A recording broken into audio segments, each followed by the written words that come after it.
I'm recording to the phone. Okay. Okay. One more person in there. Well, again, good afternoon, everyone. Thank you for taking a little bit of your time this afternoon to listen to our quick training session. It's probably going to be an hour, give or take a couple minutes. We're going to just run through some basic issues in terms of the bills we're sponsoring and the motivation and what those bills are trying to accomplish. And then we're going to talk about the mechanics of Democracy Day and the meetings and the flow of the day. So we have two representatives to speak to you today on our critical issues. Nancy Morgan is the leader of Big Money Out Virginia, and Liz White is the leader of UpVote Virginia. And we're going to start with Liz talking about ranked choice voting. Take it away, Excellent. Liz. Thank you, Bill. Hi, everybody. Thank you so much for being here on a Saturday afternoon. We really, really appreciate your time, and we're really excited that you're joining us on Tuesday. The issues that we work on tend to have the challenge of getting attention on them, right? We need the spotlight on them. We need some oxygen on these issues in the larger political conversation. They don't tend to be the sexiest, attention-grabbing issues as some of the other ones. But we always say, these don't have to be the issues you care about the most, but they do have to be the issues you care about first, because any issue you do care about, whether it is the environment or healthcare or education, is going to be better served by a government that runs smoothly and is representative and responsive to the voters. So issues like campaign finance and election reform really are at the foundation of so much of what we all work on in our lives. So UpVote Virginia, as a lot of you probably know, grew out of last decade's One Virginia 2021 that worked on redistricting reform. Once that cycle had ended for the decade, we relaunched this new organization, rebranded, and expanded our mission. So UpVote Virginia's mission is good governance and democracy reform more broadly. Our current flagship issue and laser focus is ranked choice voting. Because this is our final year with Governor Youngkin holding the veto pen, and based on his veto of a really pretty slim ranked choice voting bill last year, we are only focused on one bill this year. When there's a new person in the governor's mansion, honestly, whichever one it ends up being, I think we've got a friendlier ally there. So next year we might take some bigger swings, but this year we only have one bill, and I'm going to get to that. I'm going to share my screen and just go through a little bit of the 101 on what ranked choice voting is and how it works and why we're talking about it at all. And then we'll talk about the specifics of the one bill, which I think is going to be heard in Senate Privileges and Elections Committee while we're all there on Tuesday. So that'll be pretty exciting. And I think it'll do well there, which makes it extra exciting and fun, as opposed to anxiety inducing. Okay, can everybody see my screen? Great. So how does ranked choice voting work? For the purposes of this introduction, I'm going to caveat that we are talking about elections where only one person is being elected at a time. So this is like a legislator, a congressperson, a governor, etc. We're not talking about like at-large school board or city council elections. That functions slightly differently. And again, happy to talk about that maybe on Tuesday. But for now, this is basic ranked choice voting. The other name for this is instant runoff voting, because as you're going to see, it really is just a series of runoff elections. The best we can ask for when we are electing one person to represent a whole electorate is that they at least have the support of the majority of voters. And that is not how our current system works. Our current system says whoever gets the most votes in the election wins this seat. But we have seen elections where that is 27%, 35%, whatever it is. because you get these crowded fields, particularly in primaries and local elections. We just had a congressional primary up in Loudoun where there were 12 people on the ballot. There are city council races or mayoral races where people win with under 30%, which is how the current system works. And that's, has nothing to do with these candidates. I'm not making a remark, any comment on the quality of those candidates.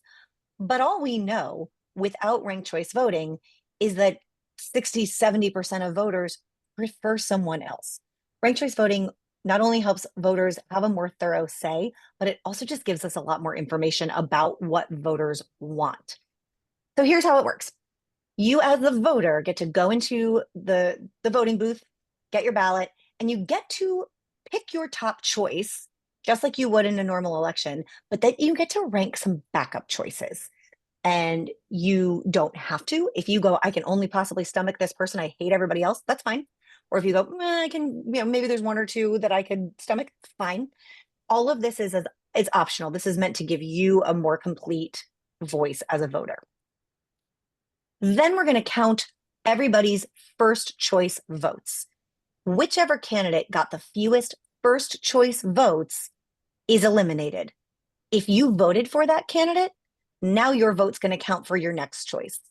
So you get to stay in the conversation. You got to vote your heart. You got to really vote for a candidate, regardless of what you think their chances of winning are, based on their priorities, their messages, their outreach, whatever connected with you. You get to vote for that person without wasting your vote. And you get to stay in the conversation. So now your vote's counting for your next available choice. We're going to keep that process going. So we're going to count up all who's got the most votes now. Whoever's got the fewest eliminated. We're going to keep redistributing those votes until someone hits that 50%. If someone had hit it on the first ballot, everyone gets to go home early. If there's only 2 people in the race, no need for ranked choice voting. But this is really a tool to cut through a more crowded field. So I'm going to show you all of that with pictures, because I know I had to hear this several times when I was first starting on this to really make it make sense and make it click. And I do think it's easier with visuals. So let's say there's a 4-person primary, and all we know, we're going to count everybody's first choice votes.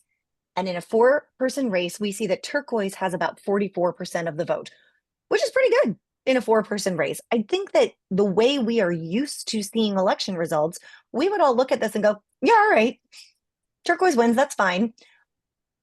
But we don't have any more information than this graph provides us. And this graph could indicate one of 2 things.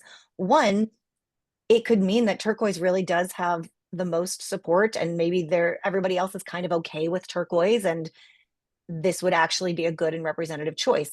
Or it could mean that 56% of voters hate turquoise, and the other 3 candidates are splitting the anti-turquoise vote. We don't know. There's no way to know until we look at the next rankings and get more information. So we're going to eliminate dark purple and see where those voters' second choices are. It turns out there's a lot of overlap with turquoise. There's some overlap with the other purple, clearly some commonality in the purple ideology.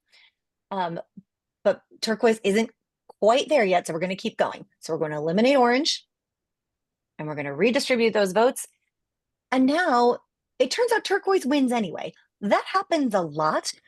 Ranked choice voting doesn't usually change the result, but what it does do is give voters peace of mind that the most representative candidate did in fact win. And it lets turquoise know that they have a mandate and their message did resonate with the majority of voters. It also means that to get those orange and dark purple votes, turquoise had to get out of their comfort zone. Turquoise had to go talk to voters that don't live in their neighborhood, that don't look like them, that don't automatically show up for them. So they're better prepared to do their jobs. I'm going to pause there before I move on to the legislation. Does anybody have questions about the mechanics of ranked choice voting or anything else that I've mentioned so far? I am also going to bring a 1-pager on the bill itself on Tuesday so that everyone can have it, and a one pager on ranked choice voting that probably has graphs very similar to this on it. So you will have a cheat sheet and you don't have to be an expert, I promise. Jack, is that a question? Yeah, just a quick question. Of course. So what do voters actually see? Would they see graphs like this, or would they just see the end one? Or That's you mean as far as like the results? yeah, Oh, I mean, it's not as colorful and fun as this, but they do see the round by round results. So you can look at the numbers and you can see where the votes go as each candidate is eliminated. And VPAP tends to do some really good visualizations that oh, they do really Okay, help good. lock it in. But all of this is public information. So it's not like we have, okay, this is round one. But then by round 8, it was really different. Like they really do release round by round so that voters can see. Um, and it's just, it's just addition and subtraction. So it's pretty easy for voters to follow should they care to. Okay, good. Thanks. Yeah, of course. Thank you. Good question. Okay, so our one bill this year, it is very similar to a bill that we put in the House and the Senate last year. Patrick Hope from Arlington carried the House version last year. He had 9 co-patrons. That bill got sent to the House Rules Committee and then nothing happened to it. So it died a quiet death in a weird House committee, which is sadly not uncommon in the General Assembly. The Senate version, however, was carried by Schuyler Van Valkenburg from Henrico.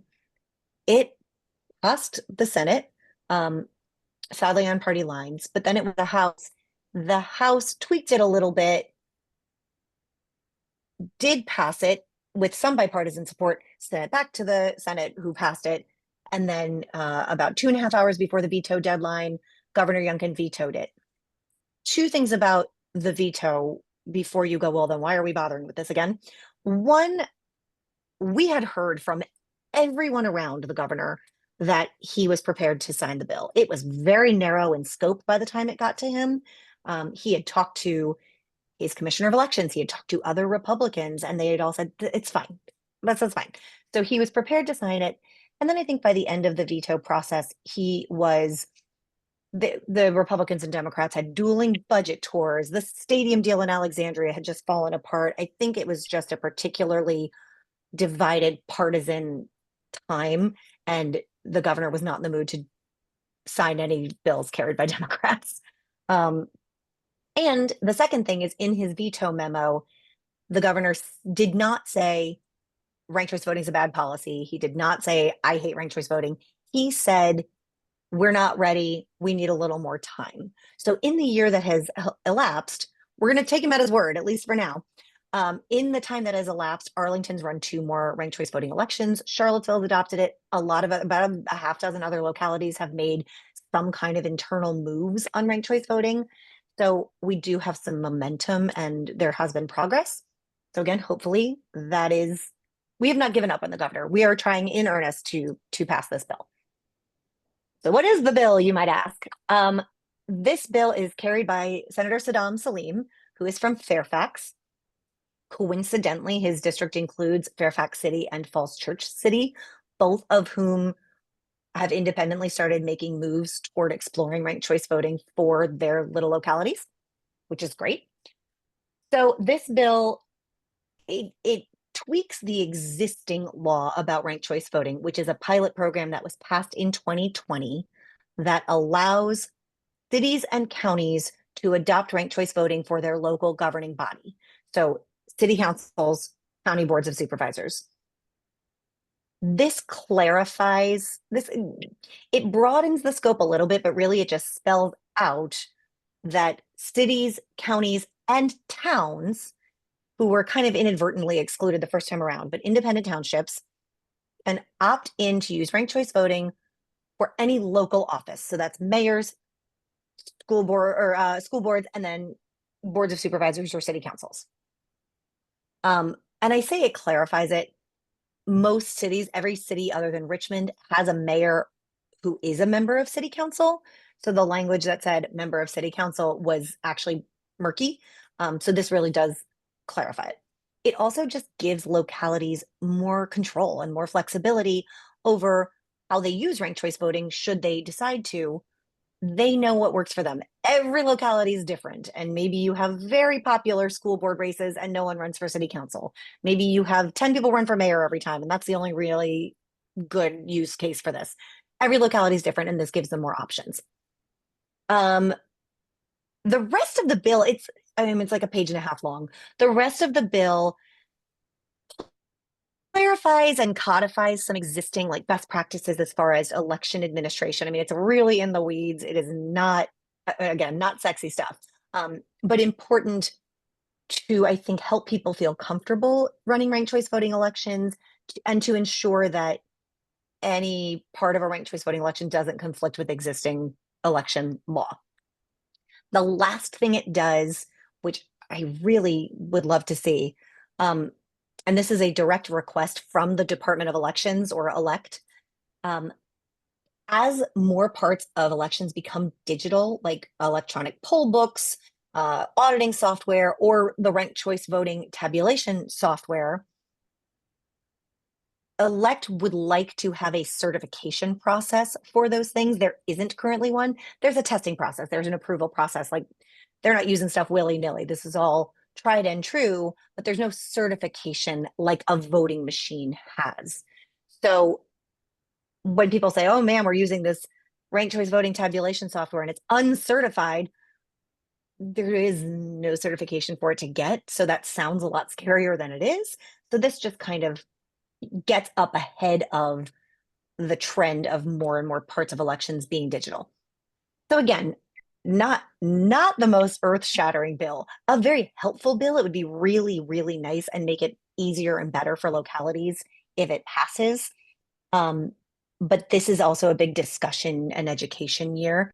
So I'm very excited that we'll all be there on Tuesday, just telling legislators that this is fine. This is just cleaning up existing law, making ranked choice voting work even better than it already does. So that is all I have. I'm going to unshare my screen so I can see all your lovely faces. Yes, two things. Oh, Patty, go ahead, and then I'll address Nancy's things in the chat. My hand raise thing on my That's okay. They move it around all the time. No. I just wanted to get some clarity on this bill is only for local elections then? It is. But how are the current jurisdictions doing ranked choice voting? Like, they're doing, some localities have chosen to do it already. So Yes. how is this adding to more localities doing it? Great question. So Arlington and Charlottesville are the two that have made official moves on this, that have passed ordinances, but they're working within the current law, which only is city councils and boards of supervisors. So Arlington has only used it for their county board races, and Charlottesville is going to use it in their city council primaries in June. So this just says you can also have the option to use this for school boards and mayors. Richmond City voted it down 2 years ago, and one of their big concerns was, I mean, they were like, we should keep this consistent for voters. Also, there was a lot of element of, hey, how come this only has to apply to us? What about them? So I think it's more appealing to local elected officials if Everyone's it's more consistent. Yeah.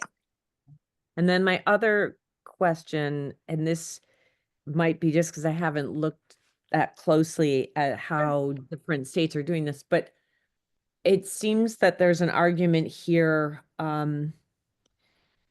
if this was adopted for partisan kind of one-on-one races, do the parties need to adopt ranked choice voting within their primary process? I'm just, or say, or Democrat, Republican, and Green Party, right? How would it? Great question. So there's a ton of different ways to use ranked choice voting. In Virginia, because we don't register by party and anybody can vote in a primary election, like no one's disenfranchised or kept out of a primary, the direction we're heading is the big swing next year that we're hoping to get past would be allowing the parties the option of using ranked choice voting in any of their primaries. So Republicans have used ranked choice voting in a lot of their nominating contests already, but that's because those have been internal. So they've been caucuses or conventions, party run primaries. This would allow them that option in a state run primary. And I think it would make a real impact because that's where you tend to have 10 people run, 15 people run, 5 people run. We don't see a lot of third party play on our general election ballots, sometimes, obviously. But the bigger fields and often the only real choice, because a lot of districts just aren't terribly competitive, the real decision is made at the primary level. That is, you must have been looking at our strategy memos. So next year, the bill will be putting that tool in the party tool that lets them use RCV.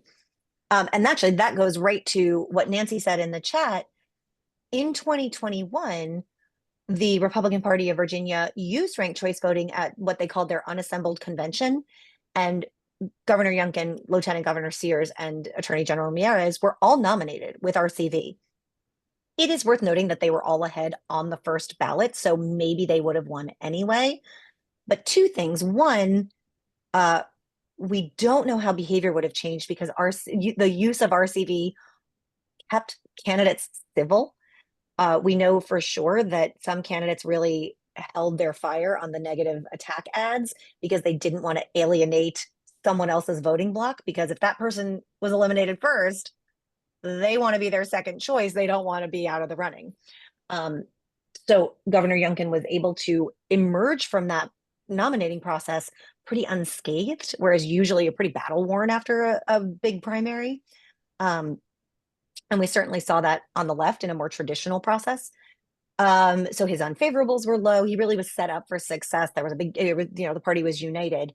And I guess that's the other thing, right? They just had a unified ticket and party unity. I know Lieutenant Governor Sears has said semi-publicly, right, that she doesn't feel like she would have been nominated or won without ranked choice voting.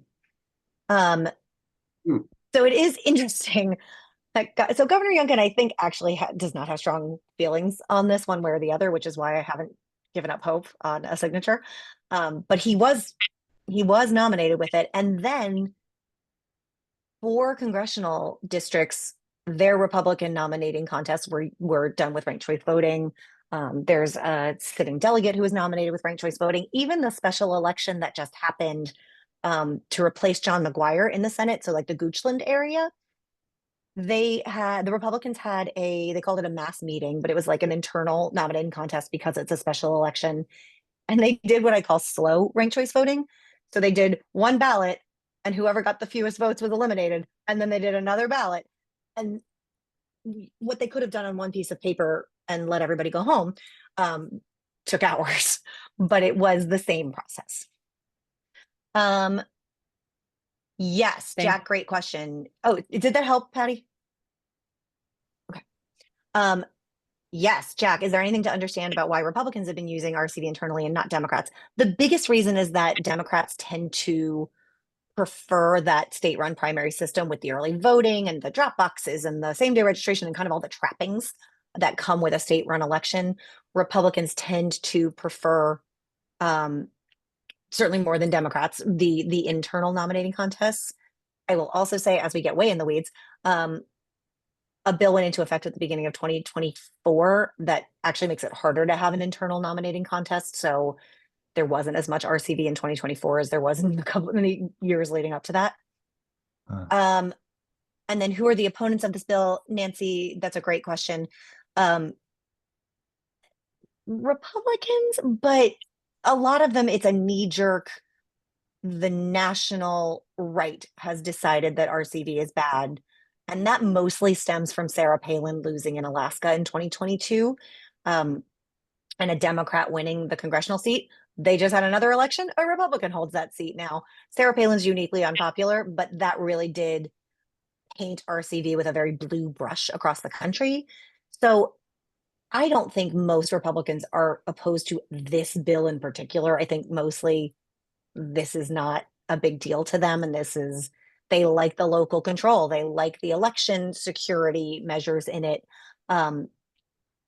But getting them past that knee jerk just requires several conversations and probably some political cover. They're not going to stick their necks out on this because they don't like it enough, right?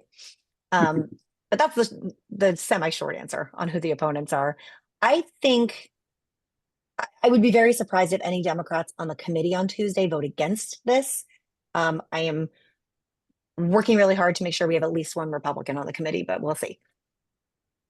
I have taken up a lot of time on this, so Bill and Nancy are going to take you through a lot of information in a short time. Sorry, everybody. That's all right. Thank you, Liz.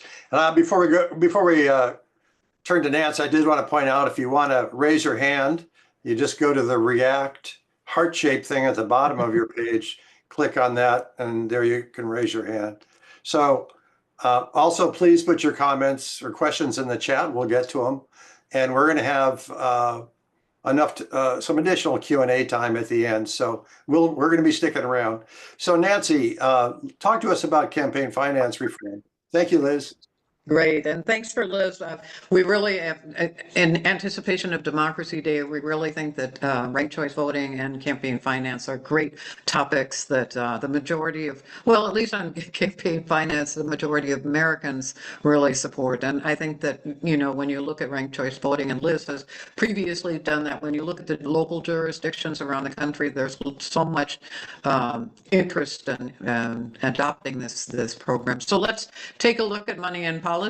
I'm the coordinator of Big Money Out. We actually started about 6 years ago, and we're aligned with the American Promise nationally, which is a group that looks at amending the Constitution, obviously, to overturn 40 years of Supreme Court rulings, including Citizens United, that have limited states and Congress from regulating election spending. And about 5 years ago, a bunch of us were talking about this, and then one of my colleagues said, "Oh, well, we should look at Virginia." And then we all sort of looked terrified because none of us knew anything about Virginia legislation, which is typical, you know, very typical. People tend to focus on federal. So lo and behold, let me just, oops, here, let me go to this one. As I said, about 4 years ago, we started looking at Virginia legislation.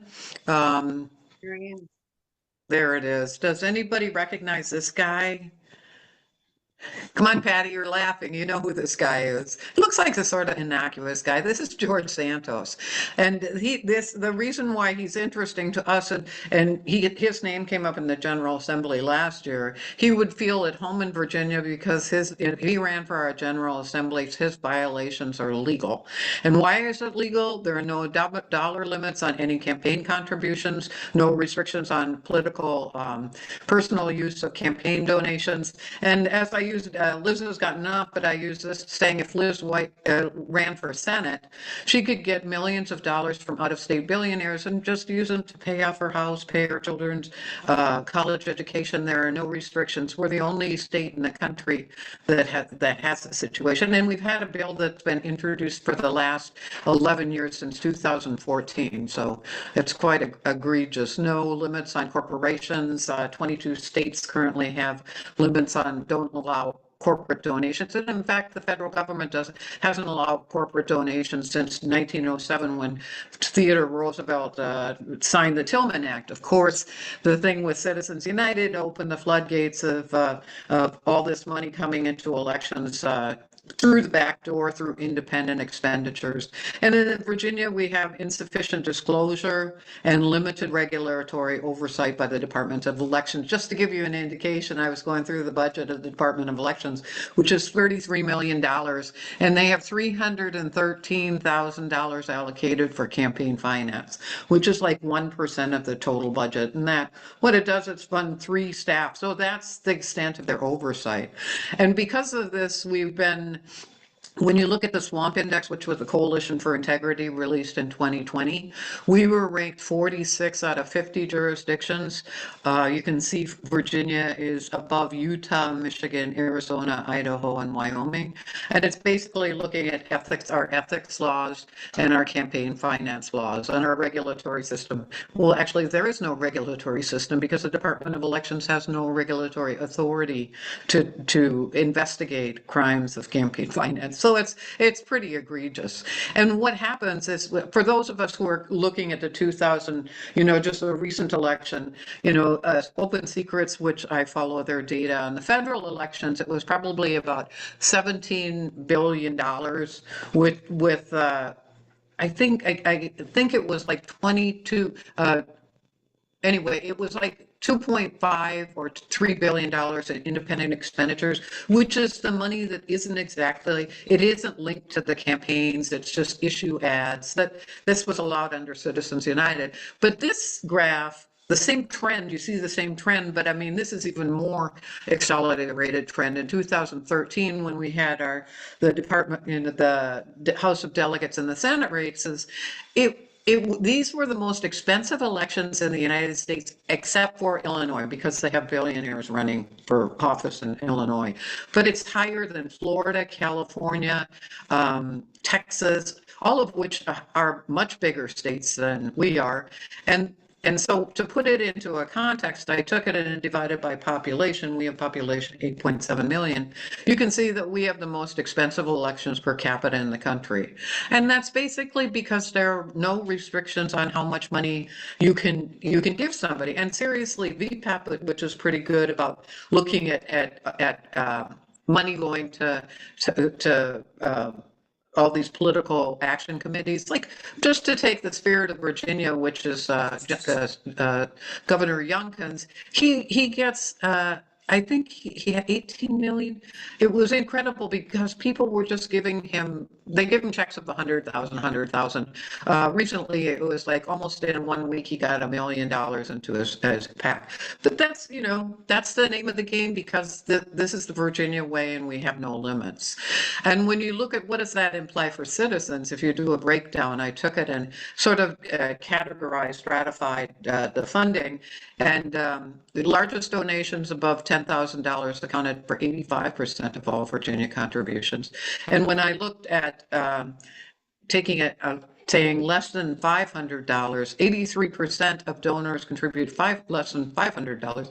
And I can tell you, I don't contribute $500 to a candidate. Maybe I'll give them 100, but that only accounted for 4% of total contributions. So when you look at that, what's the lesson? It's basically that Virginia citizens have lost their voice to deep-pocketed special interest when it comes to influencing the elections and our public policies.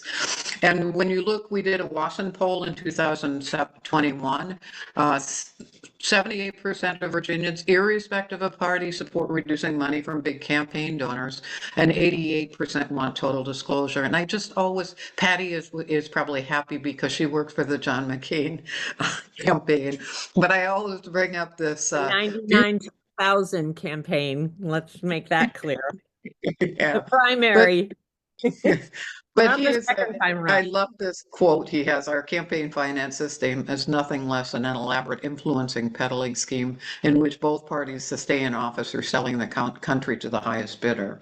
I just really love that. That was in 1999. He went off in 2002. Then the McCain poll, the campaign finance laws came into effect that basically sort of tried to put a cap on all this money. You can't regulate spending because of Buckley versus Valeo, a Supreme Court ruling in 1976, but you can limit contributions.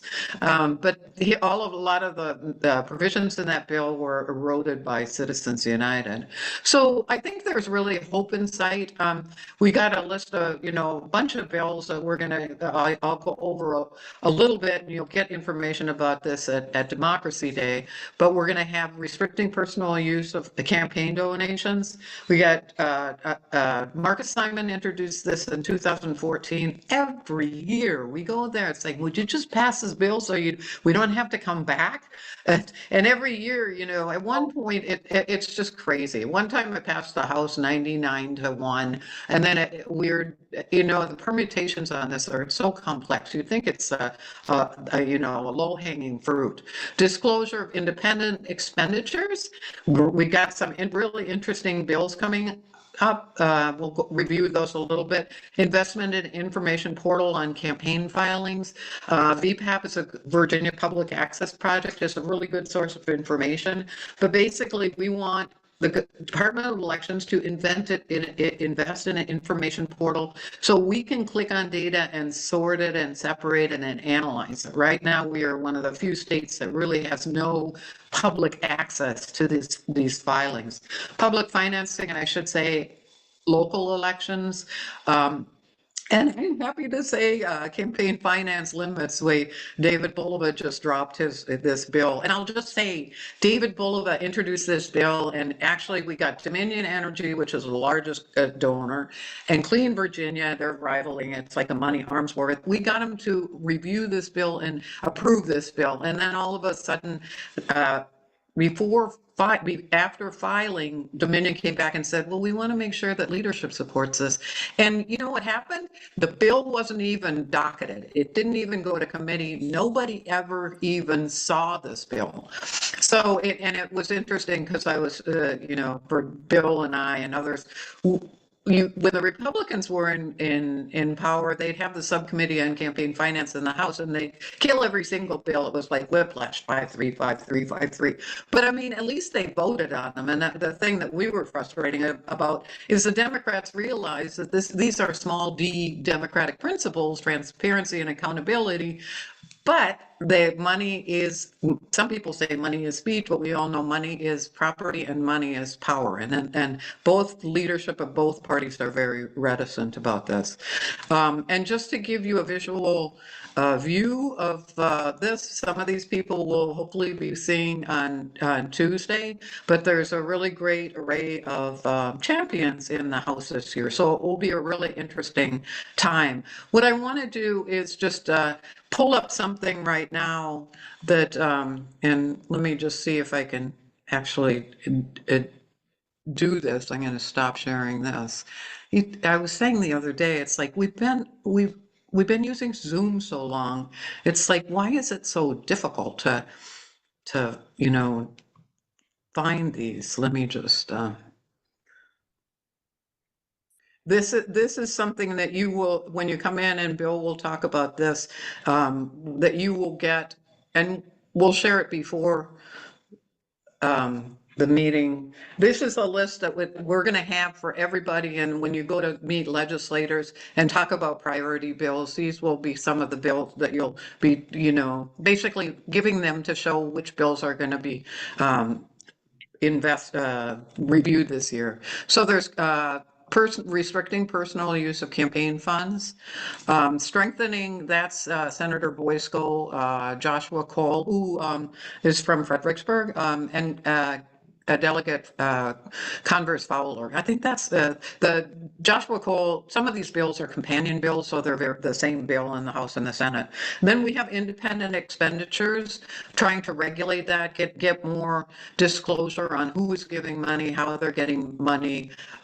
So we have Jennifer Carroll Foy, Nadarius Clark, and Rosia Henson. Those are all the same bill that are being introduced. Bill Stanley interesting enough, is introducing a bill, and it's similar to what Barbara Favola introduced last year. So, and he's a Republican from Southwest Virginia. We have a meeting with him. That's one thing we really want to thank him for. And then there's sort of just our use of artificial intelligence in advertising. Jack, you have your hand up. Can you just explain, when you say it's the same bill but they're different numbers, how does that work? Well, they work, basically, it's usually one person starts drafting a bill. And then, so maybe in this case, it might have been Jennifer Carroll Foy. It starts to draft a bill, and then you find a champion in the House who will introduce the same bill. So, you know, and it's controversial. It depends on the bill, and because sometimes you can have a bill that dies in the House, and if you have the same bill coming over for the Senate, it makes for a difficult passage. So it's sort of like Senator Stanley is introducing his bill, but he doesn't like to. He says, I'm just going to write my own bill, and I don't want any champions in the House. So sometimes it's easier, and sometimes it makes it a little bit more complicated. But it is, for our purposes, it's nice because you can do advocacy both in the House and the Senate, because both of them have to agree eventually on the bills anyway. So just Paul Kresek, kudos to him. He's from the Mount Vernon area. He agreed to champion this information portal, financing of the local elections, Marcus Simon. And then there's a limits bill. This is interesting. Danica Rome, who's a senator from like where's Danica? She's down in Manassas, but Manassas, yeah, Western Prince George's County. yeah, she's introducing a bill that basically Prince William County that basically bans corporate contributions. And we were trying to get her to broaden it, but it's because all this money is coming in from billionaires who are just writing people checks for $100,000. So anyway, so she's introducing that. Lee Ware, a Republican in the House, is introducing a bill which would ban money from public utilities, meaning targeting Dominion. So these are bills that have been introduced in the past. I don't have it here, but David Bulova just 2 days ago said, if you want, I'll put in his limits bill, which is a broad-based bill saying basically capping everything: unions, corporations, individuals, PACs, political parties. So I mean, that's our preferred bill. The question of the day is, will actually be heard will it actually leadership, will it allow it to be heard in committee? Because what happens is they introduce it and then they move it to a subcommittee, and then it goes up through the committee, and then it goes through the House. In the subcommittees in the House, they have subcommittees. In the Senate, they don't. So the key issue is whether that bill will actually move into subcommittee. And then there's also a good bill that's a JLARC study. JLARC is joint. It's a study. And then looking at the whole structure of our campaign finance system, which isn't a bad thing to introduce. So we've got a whole bunch of bills. And so maybe this will be actually the year of campaign finance. I know some colleagues have talked to the House leadership, but that basically killed a personal use bill last year. And they've also talked to the governor's office. So maybe this will actually, after 10, 12 years of introducing this bill, maybe it will pass. So first Jack and then Bill. Sorry, mine was from before. I just hadn't lowered my hand. I'm good. Okay, Thank you. Bill. So Bill, Nancy, could you go back to the sheet? Because I think it's important to point out, give your perspective on the bills that have a better chance of passing. We've seen a lot of bills, be submitted and go nowhere over the last 4 years. But I mean, if you go up to the top, I think if you can show the top of that page. Yeah. I mean, we're really hopeful that this restricting the personal use of campaign funds bill will pass. Both our group and Clean Virginia have spent a lot of time working with the legislators trying to fine tune this bill and address their issues. So I think this is one we're really hopeful will pass this year. You want to talk about the other ones, Nancy, what your prognosis is for these bills? There's the independent expenditures. There's another bill that Sickles, he's down in Route 1 area. He introduced a bill. It's independent expenditures, but it's not as complicated as the other ones. And so some legislators have said maybe that bill would pass.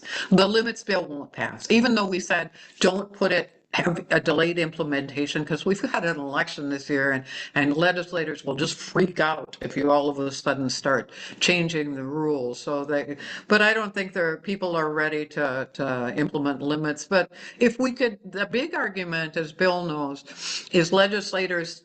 Searable's a case in point. He said, I don't want to support limits because if you put limits in, the money will just go around and go into another door. Money is fungible, so it goes somewhere. But I mean, the thing is, if we have strong disclosure laws, which are constitutional, Rhode Island and Arizona and a lot of places have disclosure law that force disclosure on dark money groups. So if we have that, that's the only thing we can do under Citizens United. We can't stop spending on independent expenditures. What we can do is force disclosure. So as long as you can force disclosure, I think, then you can say, hey, put your limits on, and the limits that he's proposing are higher than federal limits, which are $3,300 per election. So, and it depends, a lot of the young legislators agree with this. A lot of the Virginia way, older legislators, they like the current situation. I do think we can get the campaign finance information portal. That's not a threat to legislators. And even the public financing of local elections, this isn't a budget year. This doesn't imply any budget requirement for the state. We pass it and we just say, I live in Alexandria, and it's like, okay, then I can advocate for my city council and stuff, saying, can't we figure out a way of doing public elections? Of course, we would have to find our own source of funding, which is always the challenge with any type of system of public financing. Yeah. One of the things I wanted to emphasize is, people say, well, why you keep submitting these? Why are the legislators keep submitting these bills? You get knocked down every year, such as the limits bill. And I think it's important to realize that we're moving that window of perception of what's, what can be passed and what's appropriate. And as Nancy said, we're getting younger legislators coming in, and we're really trying to reach out to them and move that window over where people will say, this is what we really need to do in Virginia. So we keep pounding away on these bills, and we have legislators who will continue to submit those bills. So, our big role is that every legislator or aide we talk to just say how appalled we are with the existing situation and that we want to see change. Mary, go ahead. I just want to say Mary Helen Sullivan had an observation last year in the P&E committee. One of the Republicans was arguing that he should be able to direct some of his campaign money to pay for tuition for some of his aides. Yeah. That was an odd one. But anyway, one of the things what we're asking everybody to do is before we go to Democracy Day, and it just takes a second, we have 3 action items. I put them in the chat. One is just click on a link and send an email to your legislators, because legislators have told us over and over they don't hear from constituents that this is an important issue. And the second one is it's an email to the 22 members of the P&E committee who meet, and they will be hearing some of these bills next Wednesday in the subcommittee. And we need to have you send an email to the P&E committees saying we want reform. I organized it through Action Network, so they won't get the same email. I have 5 different letters, so it won't look like a canned email. And then also the same thing for the Senate. And we need to have these emails being sent now, because they're going to be hearing in our next on Tuesday, Democracy Day. They have the P&E committee in the afternoon. For the Senate, they'll be hearing some of these bills, and we want there are 15 members of that committee. We want them all to get an email saying, hey, we support these bills. So if you could do that, it only takes a second. We'd really appreciate it. Anyway, Bill, I'll pass it over to you unless there are any more. Just quickly on that, Nancy, where is the information on that? You said you put it in the chat? Yeah, I put it in the chat. You guys see it? I'm not seeing it. Not there yet. Oh, okay. I didn't push the button. Okay. Oh, I see, because it's telling me that it's too much. let me, You break it up into 3. yeah, I'm gonna break it up and. Oh, even this one is 2. Okay, anyway, I'm gonna put these in. And if you can just, if you can, it's weird, it's telling me that I'm over. Anyway, I'm gonna do this while Bill talks. I'll put these in the chat. Thanks for reminding me that they didn't go. Okay. Just one quick thing on that is Over to you. as soon as the call ends, that chat will presumably disappear. So people need to copy it immediately or have it emailed to them or something. Right, and I'll put it in an email because I'm gonna send it out in an email to everybody tomorrow.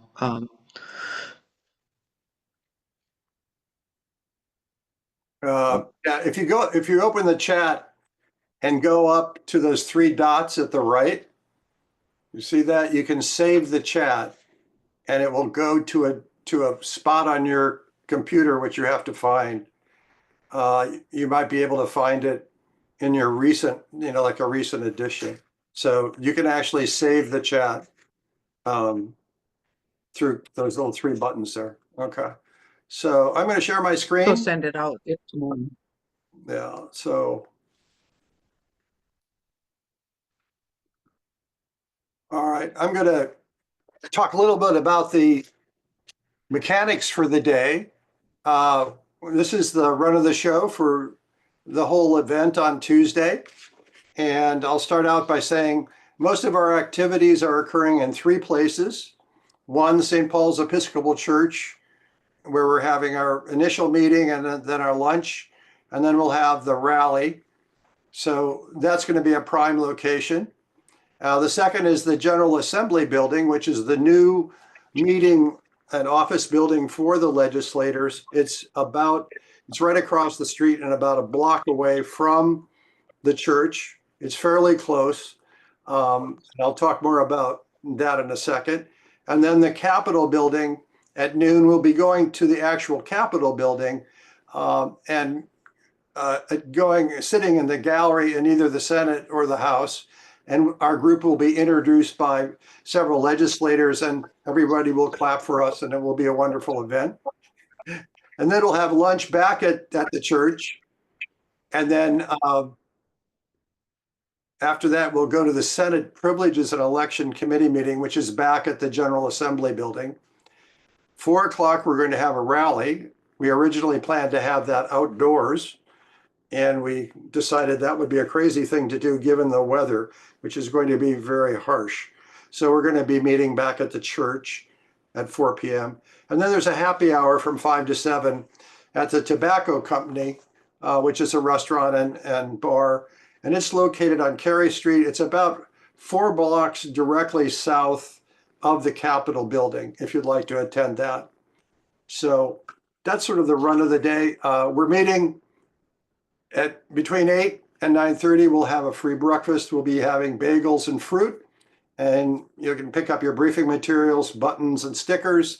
At 9 o'clock to 9:45, we're going to have an overview of the day. There'll be some of the same discussion that you sat through here today because only about 10 or 15% of all the people attending actually came to one of these training sessions. And you'll be going over meeting with your team leaders, and I should say, we're gonna, and I'll come back to that in a second. And then we leave to go to the General Assembly building, and it depends on when your first meeting is. So what we've done is we've broken up all of the participants who are coming into 8 teams, and we've generally, each team is going to be meeting with 3 legislators, maybe 4, and we've tried very hard to put you in groups where you're going to be meeting with one or both of your legislators. However, we can't do that in all cases because we don't have a complete balance between the legislators we need to see and the participants that are coming to the meeting. So, and this is an example of Team 1. We're meeting with these 3 delegates and senators. We have the location of the building and who we're likely to be meeting with. Again, this is an issue that we all need to be aware of. Most of these legislators are extremely busy. Most of you have been to the assembly lobbying. They're busy doing all sorts of things, having meetings. And I will mention that while we're there on Tuesday, the NAACP and Planned Parenthood are having their lobbying day twos.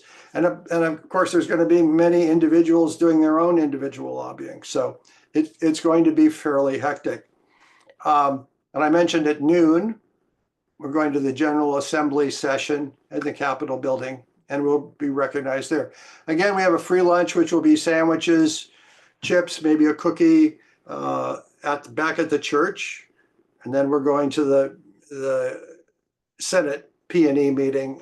And we don't really know that. They meet, 15 minutes after the close of the session. So we're just gonna have to sort of sit tight. We can go sit in the meeting room, and they'll have a big screen. You can watch what the legislature is doing while we wait for them to come back to the committee meeting. And the rally will have, Nancy, who are we coming to speak to us at the rally? We're having Senator Jennifer Carol Foy, who is carrying the disclosure bill, and also Republican Delegate Amanda Batten, which is exciting. It's always exciting to have a bipartisan presence by legislators. Yeah, and I wanted to add a little bit more in detail.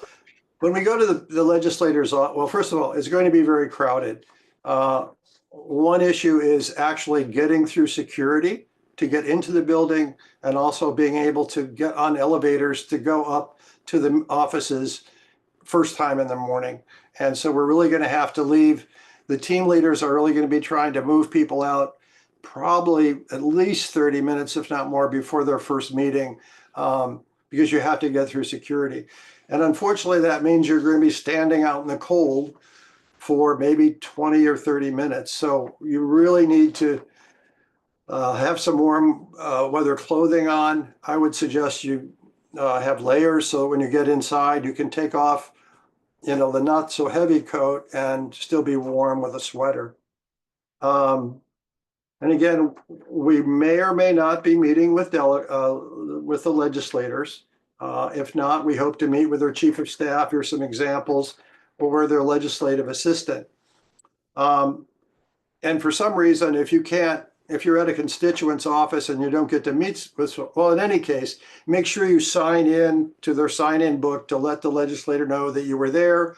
You can write a note and make sure they know that you've come to Richmond. If you don't get to meet with your legislator in one of our teams, you can always try to set up a separate meeting on your own. Or if you need to break away from one of our teams, we have enough people that you can leave and go see your legislator.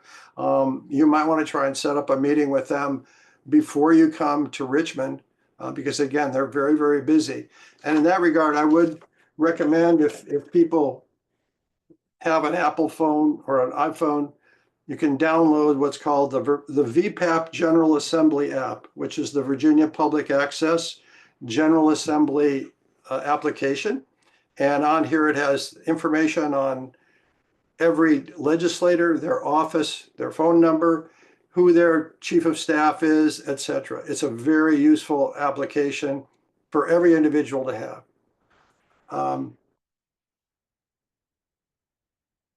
What else do I have?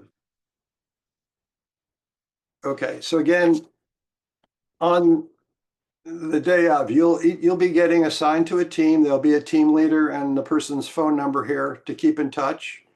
And the team leader will generally be very, very well versed in both of these subjects, and will lead the discussion. Now, that doesn't mean that you just stand by the wall or sit down and say nothing. So urge you to get involved in the discussions. But remember, most of these meetings, we're going to have about 15 minutes. So we need to get our basic core messages across, and then follow up with personal stories that you may have, or your statements of why you're concerned about these issues and why you want the legislature to do something. I would warn you, though, there's sometimes we get into these meetings and we're sort of preaching to the choir. We were just, like talking before you all came on, that there was there was a meeting with two staffers in one legislator's office, and someone started giving them a very long presentation on ranked choice voting.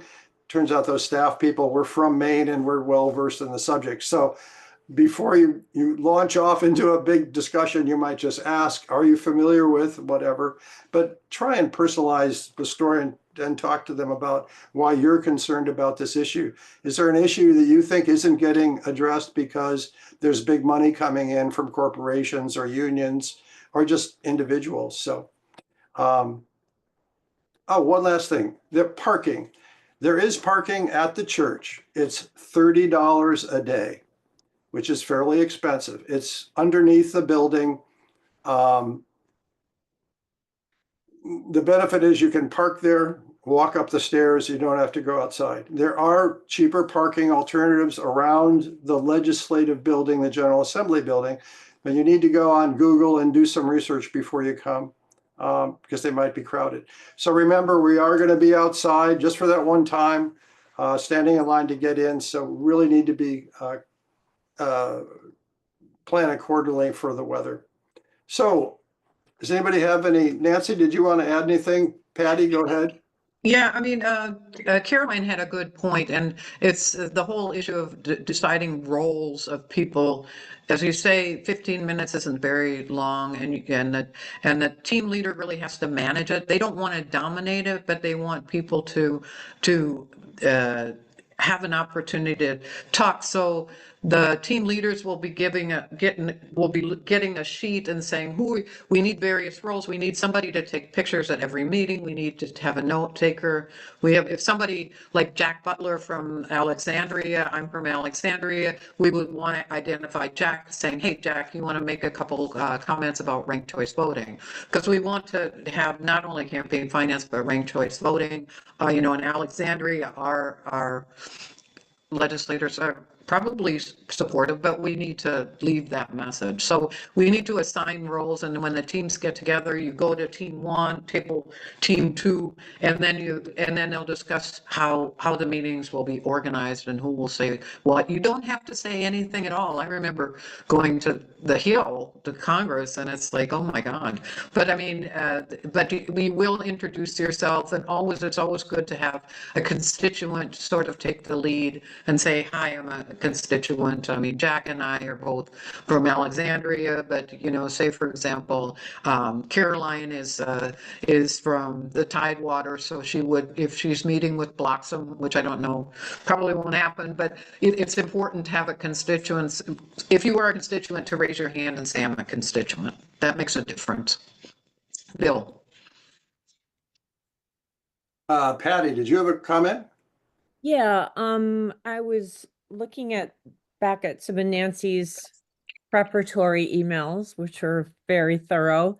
And I noticed something that I don't remember from last year, a sheet that kind of walks you through every meeting, and you can document, what your plan is, how it played out. So it's kind of a choreography sheet, and it looked really helpful. I didn't print it out yet, and I'm not sure exactly where it is in my computer because I have a lot of stuff open. But can you pop that up? Who has that one? It's better, clearer understanding of how things play out once you get in the room is really important, because last year it was fine, but it just was a little bit murky. Yeah, let me just try. Of course, this is in a Google Drive, so it's like seriously. Hang on. Democracy Day 2025. And this will be given to it's not everybody needs to have a copy of it, but I'm just trying to, here it is. Okay. Share.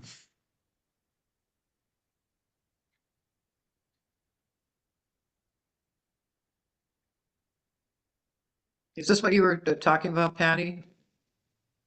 Yes.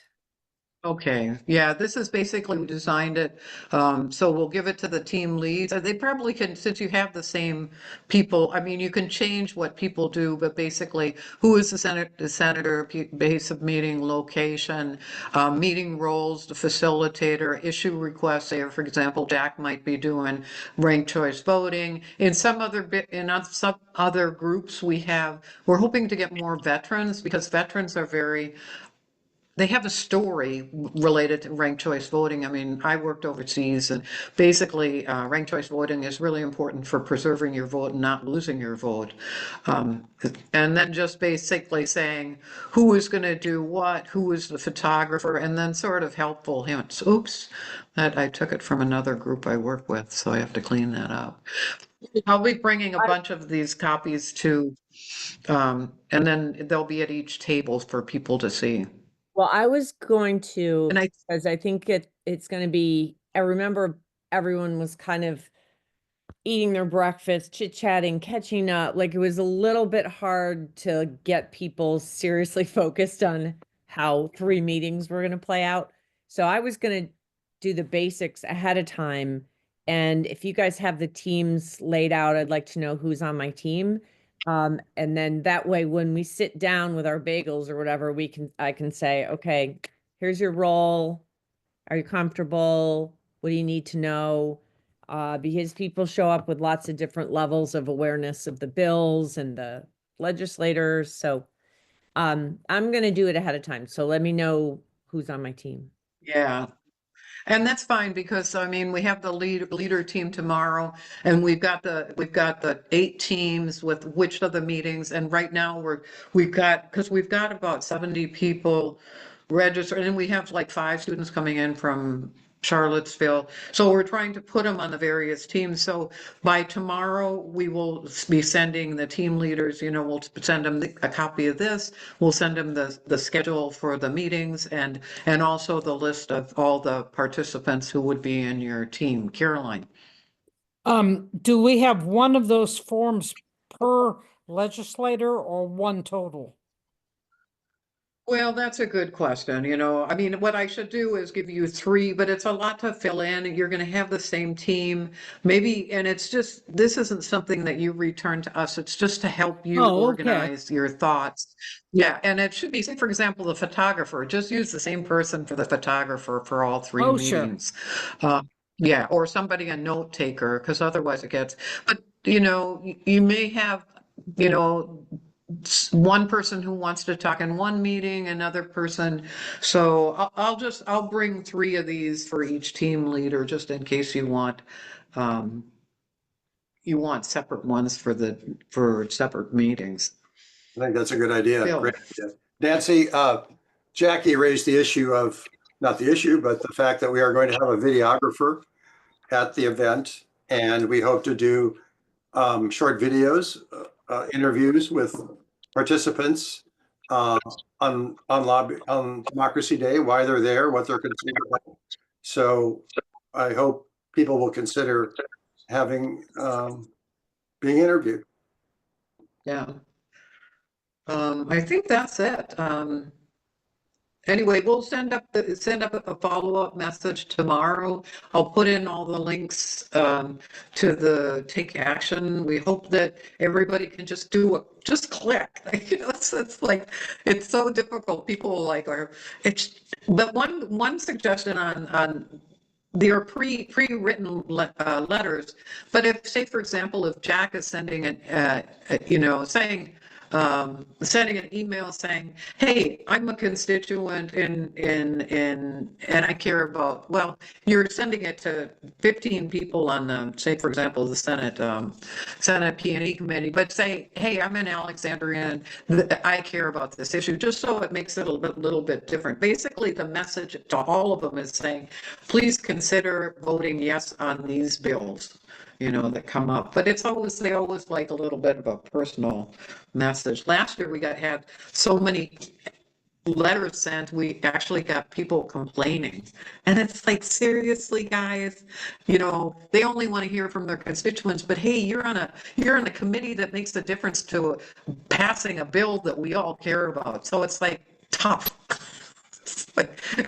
Anyway, what I didn't say. You're our representatives. You should be listening. Yeah, I we would paid. say, Nancy, please consider is way too polite. Yeah. Just freaking vote for this because it's the right thing to do. How about that? Exactly. Don't say, hey, you work for us and we pay your salaries. Carolyn, Carolyn. I have your phone number. VICPP does a rather clever thing. In the afternoon, they have everybody fill in thank you cards. Oh, Thank you for speaking with us.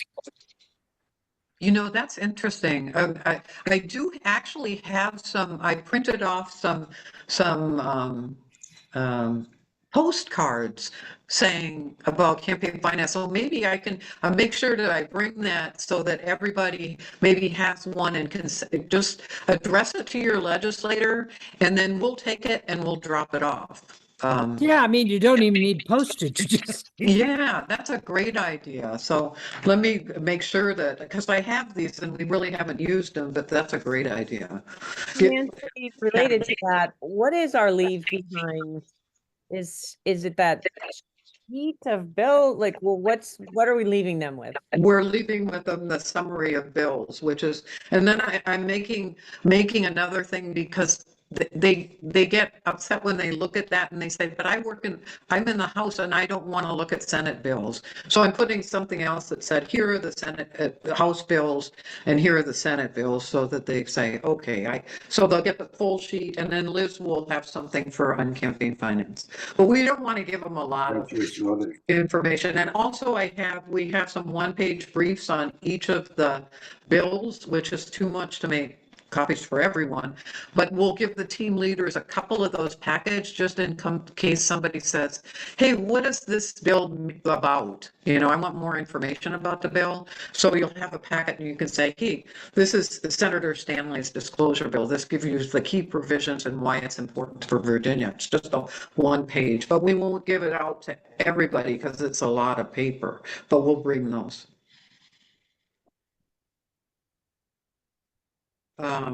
Nancy, Does anybody else have any more questions? can you send those out to everyone though, so that people, at least if they have some initiative, they'll look through them?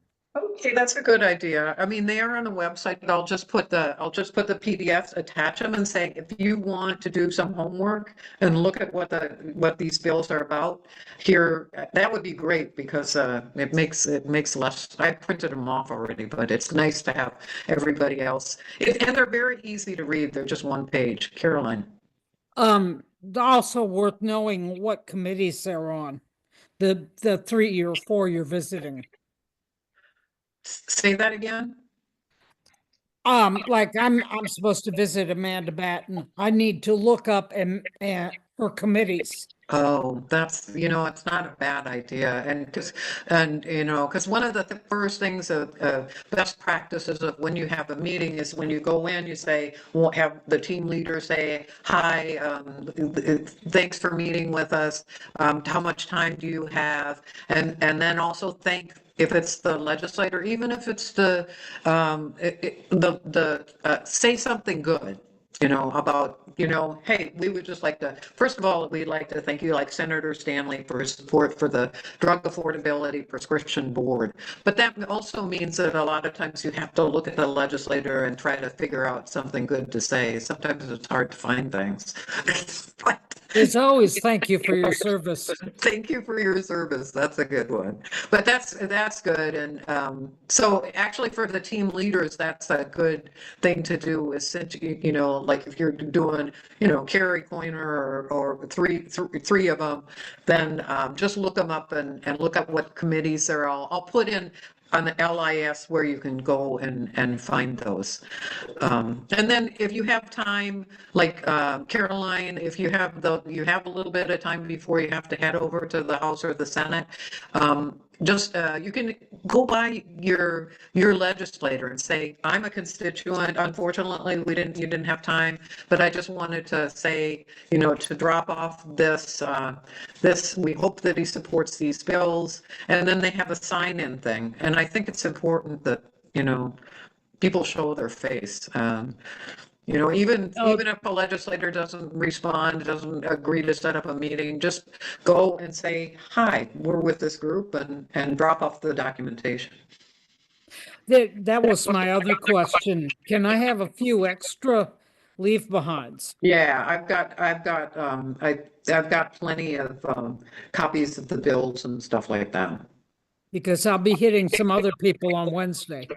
Okay, great. Oh, you're going for the league thing because I'm going also. Yeah. So anyway, thanks. And we'll be going over some of this, but if you can do a little bit of homework and just read, you know, as I said, read the bills, and we'll share the one-page briefs, and some of the other things, what Patty had suggested of how, you know, best practices on having a meeting. And then we'll see you on Tuesday morning, bright and early. Hey, Right. thanks so much. Did the Appreciate big money your time out and people the- stay on for a second? Sure. We- Who